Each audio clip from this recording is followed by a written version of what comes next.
that Arizona sky. Alright, welcome back to our channel. Ito muli sa RP Max Vlogs. Mega love shoutout po sa ating lahat guys. Mga kaibigan, mga kapatid, mga kalingap. Isang mapagpalang araw po sa ating lahat. Magandang umaga, tanghali, hapon, gabi. Saan man po tayong sulok sa mundong ito. Naway nasa mabuting kalagayan po ang lahat guys sa mga panahong ito. Shoutout din po kay Kuya Bal Santos Matubang, Kalinga Prab, Atid na Vlogs. At sa inyong lahat po guys, mega love shoutout po. Gusto ko lang pong gawa ng reaction guys. Ito nga pong live ni Kuya Brooks kagabi. Diyan po sa Pilipinas, December 29, 2023. Kung saan meron po siya mga binanggit tungkol nga dito sa kay Royal of Malalag at itong pagpauwi niya kay Kalingap Dan. So yun po ang dalawang topic na pag-uusapan po natin guys. Meron lang akong siguro comment dito nga sa papel ni Kuya Brooks dahil dalawa po bali yung kanyang papel as a spokesman. Pag sinabi po kasi natin guys, alam po natin pagka ikaw po ay isang spokesman, bali you are representing someone. Okay? So sa case po ni Kuya Brooks, he is representing Kuya Bal, pag sinabi po nating he is acting as a spokesman. And then as a charity vlogger, then karapatan din naman po niya magsalita as an individual or as a charity vlogger ng Team Kalingap. So dalawa po ang kanyang sombrero o dalawa po ang hat ang kanyang ginagamit as a spokesman ng Team Kalingap o spokesman ni Kuya Bal at bilang charity vlogger. Ayun. So kung may sa tingin ko mas malinaw siguro sa ating mga viewers o kahit sa aming mga reactors, pagka nagsasalita siya, sasabihin niya itong sasabihin ko ay bilang spokesman. So pag sinabi niya gano'n, ibig sabihin yan po ay opinion ni Kuya Bal o inutusan po siya ni Kuya Bal na yun po ang kanyang sasabihin. So ibig sabihin pangkalahatan o para po sa buong Team Kalingap. Ngayon kung para sa sarili lang po niya or as a personal opinion, as a person, as a charity vlogger ng Team Kalingap, and then mas maganda din po siguro kung sasabihin niya na itong sasabihin ko, personal opinion ko po ito. Para hindi po siya ma-misinterpret ng mga viewers na mamaya sasabihin nila opinion mo lang yan, hindi po yan opinion ni Kuya Bal. Okay? Kasi minsan may mga nabasa ako sa comments na opinion mo lang yan Kuya Brooks, hindi po yan sinasabi ni Kuya Bal. So para malinaw sa mga viewers, mas maganda siguro kung ganun nga po. Opinion ko lang po, mas maganda po siguro kung bago magsalita si Kuya Brooks, sasabihin niya beforehand na itong sasabihin ko, ito po ay pangkalahatan or I am acting as a spokesperson ni Kuya Bal. Okay? At ito naman, bago ko sasabihin sa inyo, I am acting as a charity vlogger ng Kalingap, sariling opinion ko po ito. So, yun po ang sa tingin ko. Pero maganda po, maganda po yung papel ni Kuya Brooks at congratulations po sa kanya. At hanga po tayo sa kanya na kahit na nababas ito, talagang pinagsikapan din naman po niya, nagagampanan ang tungkulin na binigay ni Kuya Bal sa kanya. Ayun. So bago po natin gawa ng reaction guys, itong dalawang topic na nabanggit ko po, ito, panoorin muna natin sandali, itong maiksing video clip na ito. Ito po yun. Pakiusap lang ni Kuya Brooks, huwag kayong magagalit ha, huwag niyong i-brainwash ang bata. Alam naman natin na napakabait ng bata. Bukod sa mabait, matalino, at professional na bata, so huwag niyo pong i-brainwash. Pakiusap ko lang po. Ramdam ko po yan, huwag niyo pong i-brainwash. Kasi po, pag hindi kayo tumigil, ako'y magsasalita na kung sino kayo. Pero huwag muna ngayon. Huwag muna ngayon. So dito guys, nabanggit ni Kuya Brooks, meron siyang pakiusap sa mga viewers na sa tingin niya medyo toxic na ang dating. Ika nga, sabi nga niya kung hindi siya magbago, i-divulge niya ang pangalan. Itong viewer na ito o supporter na ito na sa tingin nga ni Kuya Brooks, toxic na. Kasi nga po, sa kanya po nakipag-chat at medyo mainit yata yung naging chatting nila. Okay? At ang naobserbahan ko dito kay Kuya Brooks, sabi nga po niya, pakiusap po niya, huwag i-brainwash si Ruel of Malalag.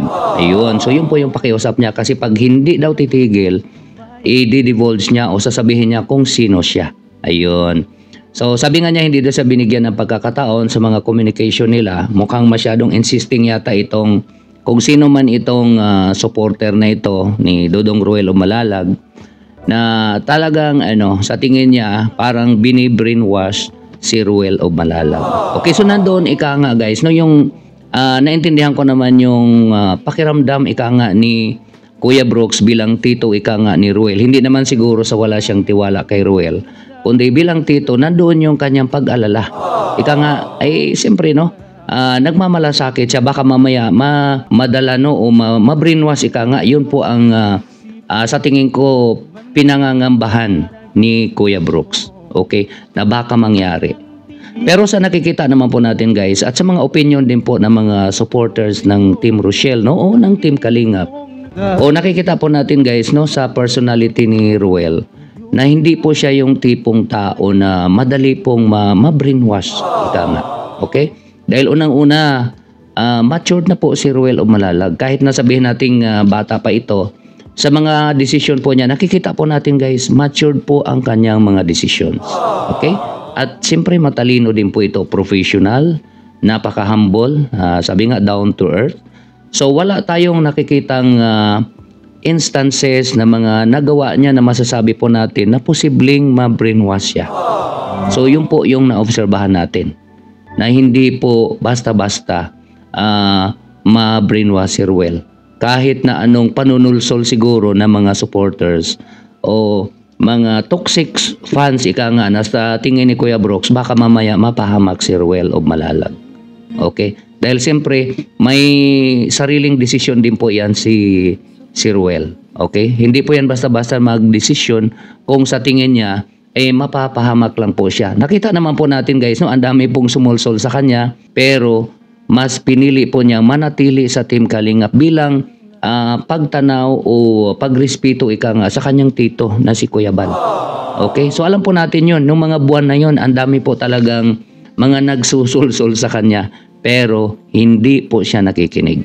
Kaya wala po tayong pangamba ika nga, no, na magka-problema si Ruel dahil sa sulsol ng mga toxic supporters sa nabanggit nga po ni Kuya Brooks.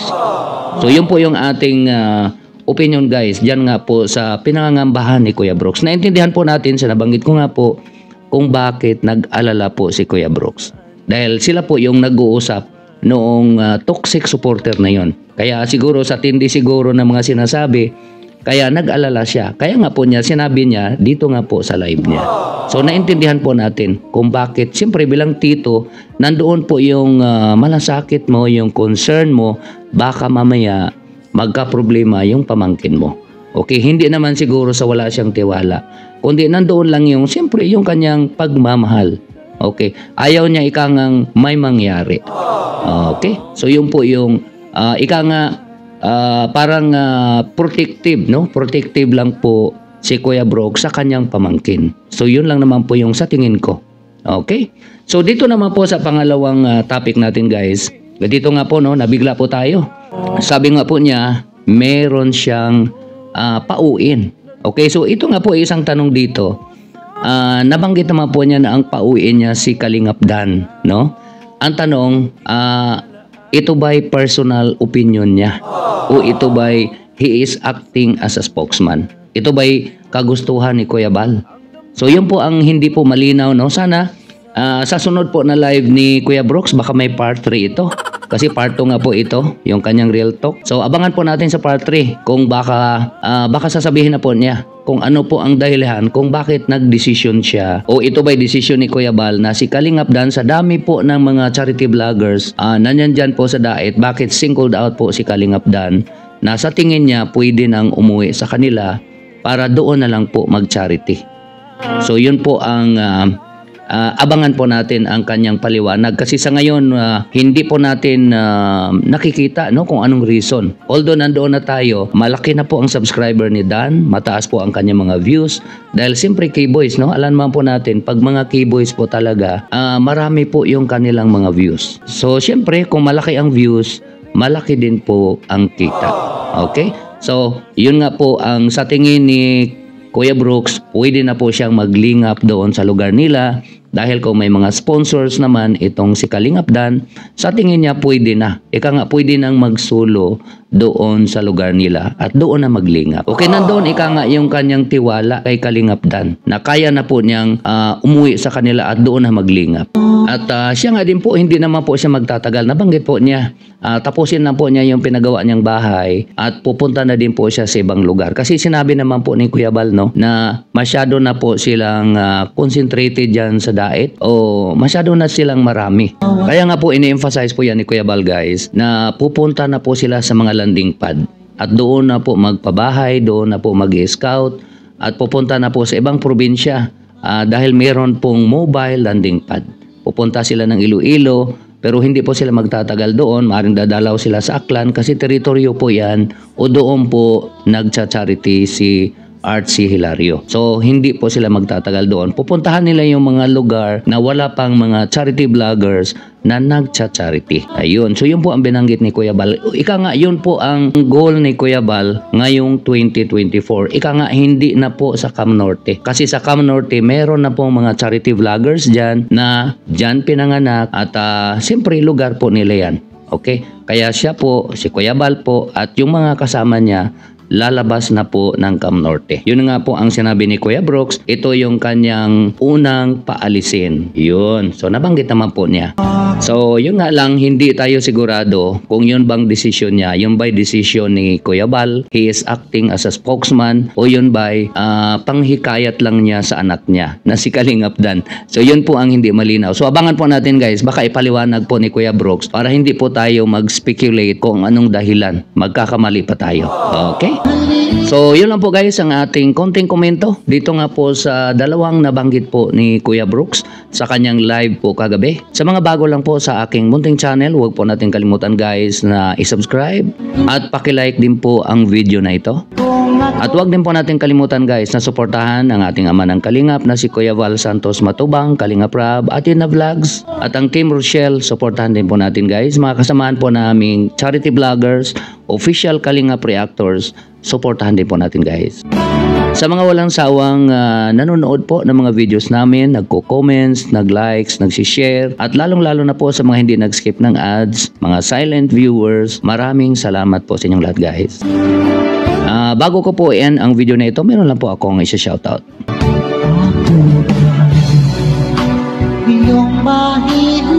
Muli, maraming salamat sa inyong lahat, guys. Ingat po tayo kung nasaan man tayo. God bless everyone. I love you all. Bye-bye.